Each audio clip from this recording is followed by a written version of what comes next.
And welcome back, everyone. Welcome back to another week of ESL Open. Oh, that is not the correct title. Of ESL Open Cup Asia number 181. One moment. I just realized that I may have put the wrong title in the casting tool. But welcome to our weekly dose of ESL Open Cup Asia StarCraft. We're here with an amazing matchup for an amazing time. For the time being, I'm going to be alone. I'm your host, Light VIP. I may later be joined by another fellow Duckling by the name of Yaku of the Zaku. It could happen, maybe, potentially. He's been very busy with his studies over the past couple of weeks, but he may have a little bit of time here to himself, and we're going to exploit that. Oh, we are. And spawning in the bottom left-hand corner, we have the Chinese Zerg player, the best Zerg player in all of China, representing the Starving Camels. It is Silky. And spawning in the top right-hand corner, we have as opponent, we have the Chinese Protoss player representing CranKy Gaming. It is Jieshi. Here we go. So there's a lot riding behind this. There is a lot going on. Let's quickly just fix the settings. But yeah, for those wondering, exclamation mark B in the chat if you guys want to have a look at the bracket yourselves. We had our eyes on three matchups in total. There is Dimaga versus Future, Oriana versus Miyamaika, and Jieshi versus Silky. We settled for this one because we waited a good 10 minutes and a couple of players are MIA. Both Future and Miyamaika are missing in action, and we could have waited an extra 5 minutes if we wanted to wait for the walkover, but if they didn't show, then there'd be a walkover and we wouldn't have a game. We just would not have a game, so we did dive into this series instead, and there's still a lot riding behind this as well. The winner of this series moves on to face Bjorn, and that could potentially be a rematch. Before we get too ahead of ourselves, though, this is going to be oh my god, this is a hatchery, and a very fast third hatchery as well here from Silky. Very, very greedy opener. In case you're wondering how he can afford this third hatchery so quickly, he delays his queens. These two queens are going to be delayed here in favor of the faster third hatchery. On top of that, the gases were a little bit delayed as well. We are going to be pulling out immediately after 100 gas, going towards link speed, trying to get away with this opener. The other thing as well is that we did cast Jieshi over the weekend. If you were lucky enough to watch the World Team League, if you were lucky enough to watch WTL, then you would have seen Jieshi take down Clem. Jieshi, he should have 2-0'd Clem. He took a game off of Clem and they went 1-1, but let's be real, if you were there, Jieshi almost 2-0'd Clem. He just got a little bit nervous, a little bit anxious. Oh, I do need to get rid of that. Hello, Mr. Turtle. Hello.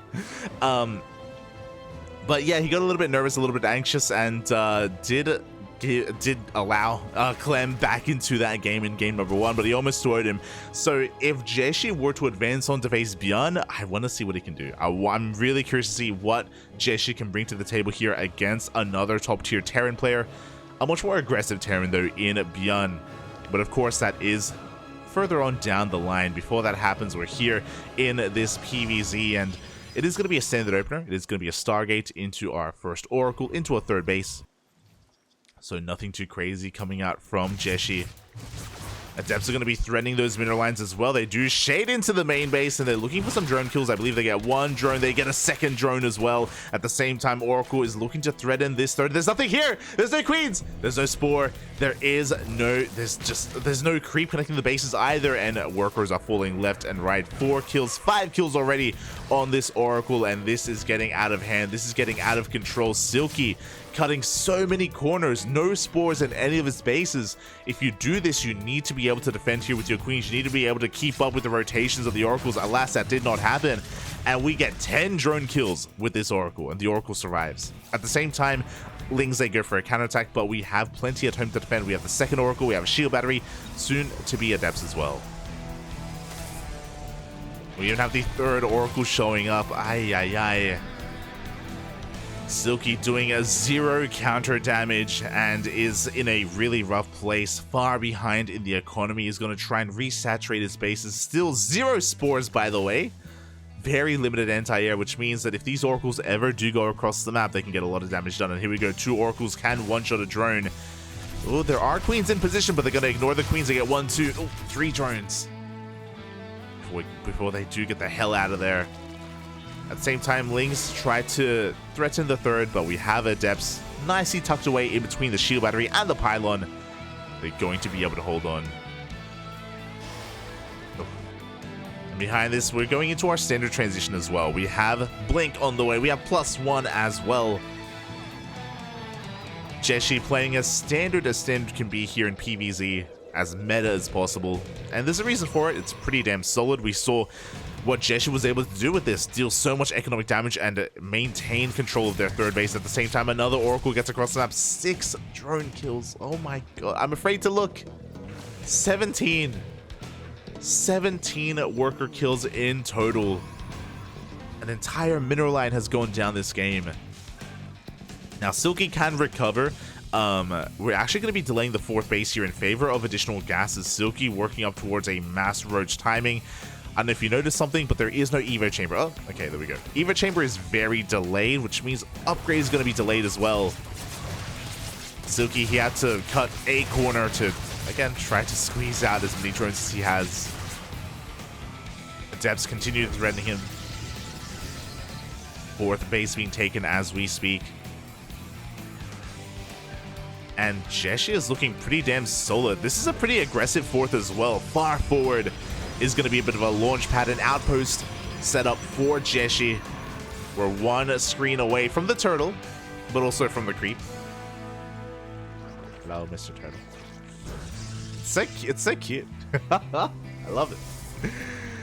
We got charge all the way behind this. We are lacking when it comes to splash damage. We're really heavily reliant on pure stalkers. But with oracles to support them, stalkers should be able to stand up here to the Ling Roach army of Silky.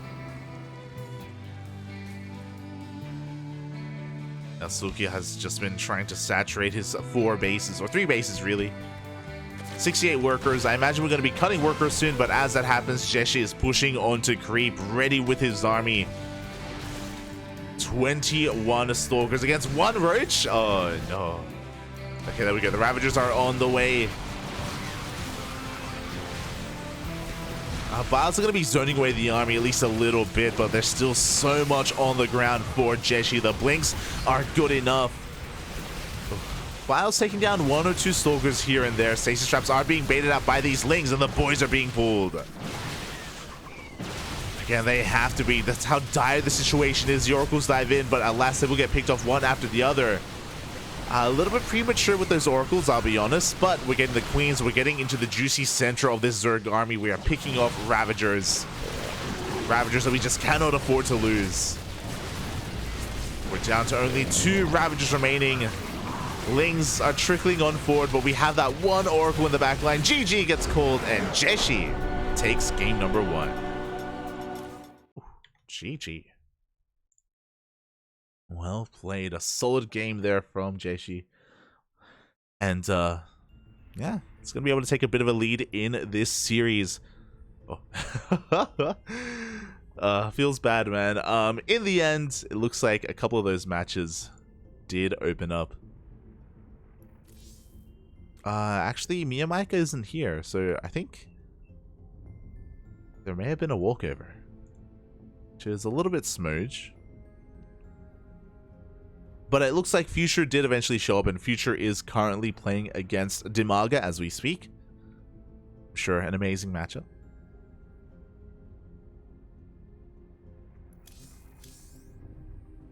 But we are getting ready here for our next game. I should fix that up. And yeah, it was a really quirky opener from Silky. I do appreciate it. I love that we saw Silky go for a really greedy opener with a fast third hatchery.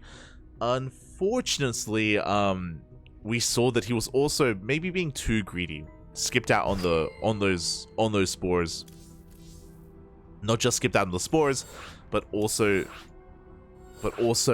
wasn't quite in position with his queens either. That's what you have to be really diligent about. It's like if you are giving up on, or if you are cutting corners like your spores against an oracle opener, then your queens have to be in position. They have to be able to keep up with the army movement of your opponent, and if they ever don't, we can see just critical damage can be dealt, will be dealt, especially at this level of play. And now we're getting into our second game. Game number 2.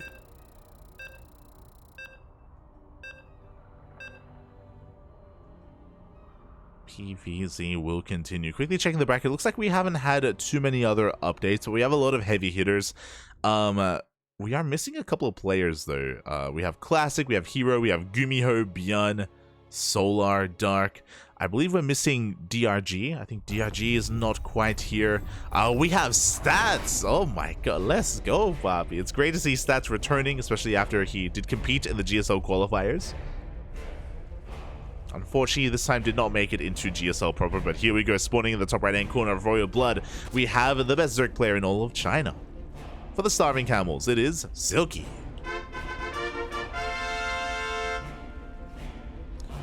And spawning in the bottom left-hand corner, we have his opponent. We have the Chinese Protoss player representing Dragon Kaizi Gaming. It is Jieshi.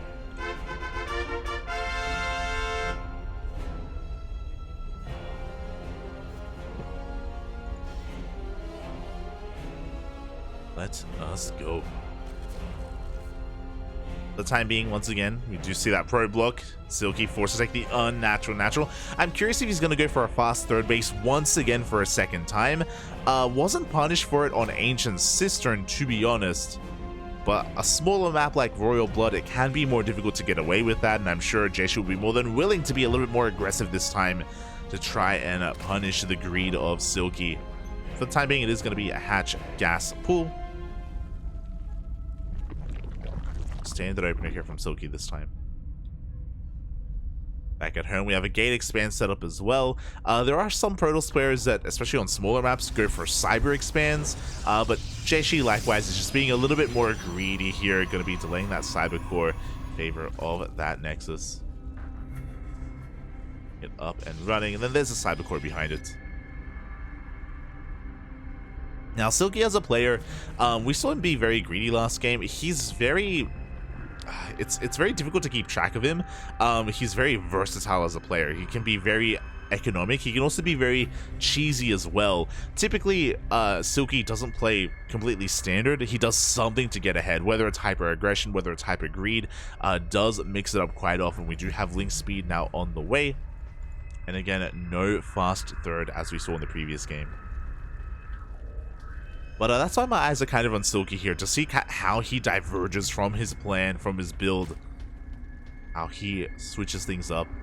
As Jieshi once again is going for that Stargate opener. And we should be seeing oracles behind this. If we do see a Phoenix or a Void Ray, then that's when we freak out. that's when we freak out, Papi. But until then, everything's looking normal from the side of the Protoss. Probe just scouting, confirming. Third base is taken here on time. Around the 30 supply mark. Much more standard here from Silky. He is making a decent amount of lings. Now we will need some lings to keep up with the first adept. And there we go. The first adept is moving out across the map. Looking to try and punish the base layout here of Silky. Try to catch some transferring workers if possible. Adept shading into the main base, and we shouldn't really... Oh my god, never mind. We commit to the shade even. We get one drone kill already. Can we get a second? It looks like we should. Wow, 2 drone kills, and we're going to be able to shade the hell out of here. Oh, almost 3. Oof. Adept barely gets out, but link speed is done, and Silky should be able to hunt down the Adept. Up. Should be able to hunt down the Adept. Second one moving out, but yeah, it does get caught out by these lings. Wall, thankfully, is a wall. So Silky shouldn't get too much damage done here. He's going to try and power through this Adept. I love it. We do shade past the wall, throw down the pylon. And Jieshi with some very tidy micro here barely keeps that Adept alive. Averts disaster. At the same time, Oracle did get across enough to get 1 drone kill, but the Queens this time were ready for it. Once again, no spores, but we have 3 queens here at the third. We have 1 queen in the main, so the main is looking a little bit more exposed. Spore on the way at the natural.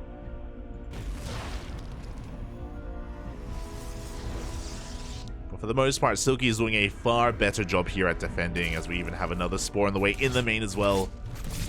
Oracles dive into the third, and they're going to be able to get 2-3 drone kills. Not too bad. Not too bad at all. But it pales in comparison compared to what we got last game. Last game, it was crazy. I have to get rid of the turtle. It's there once again. I'll try and remind myself after this game. When the players are doing their vetoes, I'll be able to set that up. Yeah, Jieshi just getting his third base up and running. We have the 2 Oracles just sharking around looking for damage. But this time we have a Spore in every single base. These Oracles just going to be denying any kind of 4th base to be taken. Silky is sending a drone over. But the Oracles, yep, they do shut it down. Very nicely done. They get the Oracle, sorry, they get the drone, they get the creep tumors as well. Solid delay. Behind this, we have our lair alongside +1 melee. So Silky is going for a pretty, again, typically what we do see against Blink Stalkers and +1 is to prioritize melee upgrades. The reason for this, if you're wondering, is because once we hit +2 melee, that's going to be a power spike for the Zerg player, especially with Banelings. Banelings do one-shot probes with +2 melee. Speaking of Banelings, there is that Baneling nest. So Roach, Ravager, Ling, Bane is going to be the composition for Silky. It is a very robust army composition here, especially in the mid game. Roach Ravager can dance with the Stalker army itself. Lings look to surround. Banelings look to try to go for counter harassment. Some run-bys even. Now the question becomes, when will Silky cut workers? Because we do have Roach speed on the way. Oh, nice positioning here. One of the Oracles is going to be hunted down. That's the scary thing here about Zerg, though, is that you can cut workers at around 60, maybe even 66 to 69. Nice. And just go all in on Ling, Bane, Roach, Ravager. The pressure would be on the Zerg player to, of course, snowball and end the game at that point. But it is something they can do. It's something that Demaga does every single time. It's beautiful. It is beautiful. As the Oracles are going to be once again threatening the bases, but no, the Queens are in position. We are going to be saturating this 4th base at least a little bit. Quite a bit, actually. We're working up towards 73 drones. And we have a 5th on the way. So Silky is definitely saturating more than he would need to if he was going to be going for a committed push. Which means he can take on up into something like a Hive, Infestation Pit, Hydras, even Lurkers. Has that open to him. That's only if he takes more gases, though. He's actually staying on a pretty low gas count. 4 gases. And with that, he may just look to max out on Ling, Bane, Roach, Ravager. Meanwhile, Jieshi just chilling back at home, has been left alone this entire time, slowly taking a 4th base. There was really nothing to be concerned about here at his 3rd. Setting up for potential Baneling run-bys. There's +2 melee on the way for those Banelings as well. God, there are just stasis traps all over the map. Jieshi is just so well fortified and hasn't been resting on his laurels. You know, with this secure economy that he has been able to take up quite heavily. We have a Temple Archives, Colossi production has commenced. We don't even have that many gateways, to be honest. But here we go. Silky has had enough waiting. He's just pushing on forward. A decent force field, but the Banelings are rolling. Never mind, they don't get in. The Banelings are denied entry. They don't manage to connect with the main army. Oh, Jieshi with a clutch hold.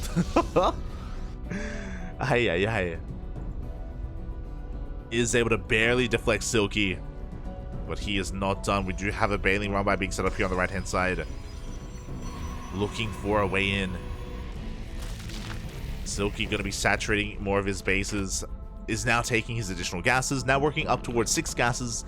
With this, he can transition into Hive Tech, or he can transition into Hydras if he so chose to, even Ultras.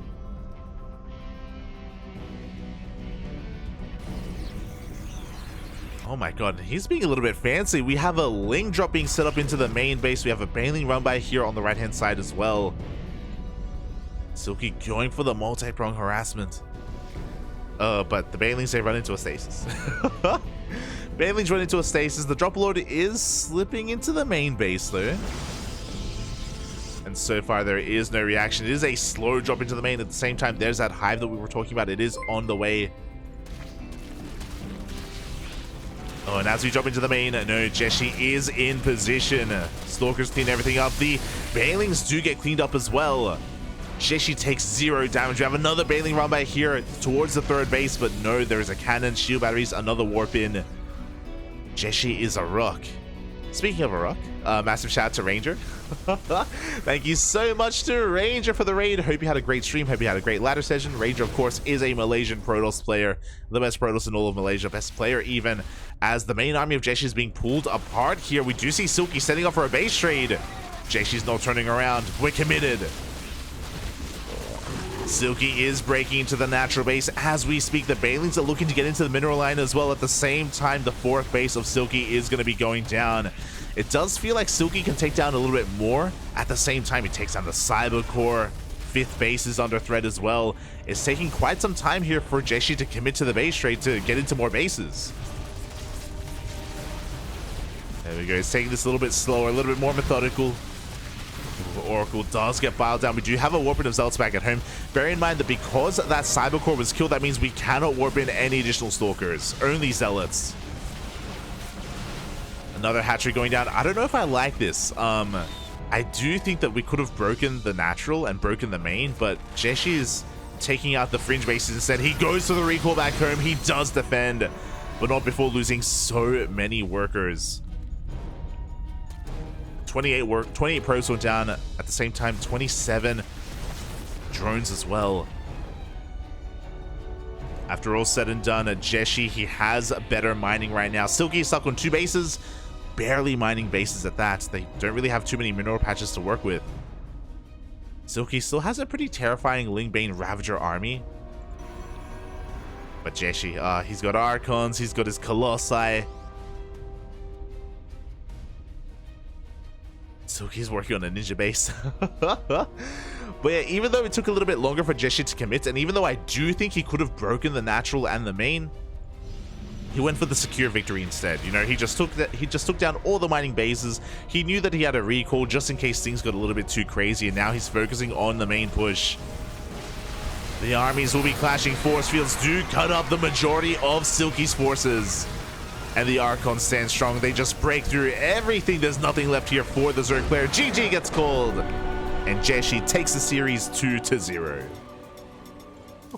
GG.